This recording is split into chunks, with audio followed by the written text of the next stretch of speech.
പൊതുഗതാഗത സംവിധാനങ്ങൾ ശക്തിപ്പെടുത്തുന്നതിന്റെ ഭാഗമായി ദുബായ് റോഡ് ഗതാഗത അതോറിറ്റി 636 പുതിയ ബസ്സുകൾ വാങ്ങാൻ കരാർ നൽകി. 450 സിറ്റി ബസ്സുകൾ, 146 ഡബിൾ ഡെക്കർ ബസ്സുകൾ, 40 ഇലക്ട്രിക് ബസ്സുകൾ എന്നിവ ഇതിൽ ഉൾപ്പെടും.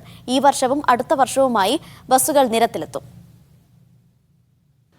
കുറഞ്ഞ തോതിൽ കാർബൺ പുറന്തള്ളുന്ന യൂറോ 6 സ്പെസിഫിക്കേഷനോടുകൂടിയ ലോ ഫ്ലോർ ബസ്സുകളാകും വാങ്ങുക. വൈഫൈ സേവനങ്ങൾ, മൊബൈൽ ഫോൺ റീചാർജിംഗ് പോയിന്റുകൾ, മികച്ച സീറ്റ് സൗകര്യങ്ങൾ എന്നിവ പുതിയ ബസ്സുകളുടെ പ്രത്യേകതയായിരിക്കും. 2030 ദുബായ് നിവാസികളുടെ പൊതുഗതാഗത സംവിധാനങ്ങളുടെ ഉപയോഗം 25% വർദ്ധിപ്പിക്കാൻ ലക്ഷ്യമിട്ടാണ് കൂടുതൽ ബസ്സുകൾ നിരത്തിലിറക്കുന്നത്. 636 ബസ്സുകളിൽ 40 ഇലക്ട്രിക് ബസ്സുകൾ ചൈനീസ് കമ്പനിയായ സോങ്തോങ്ങിൻ്റേതാണ്.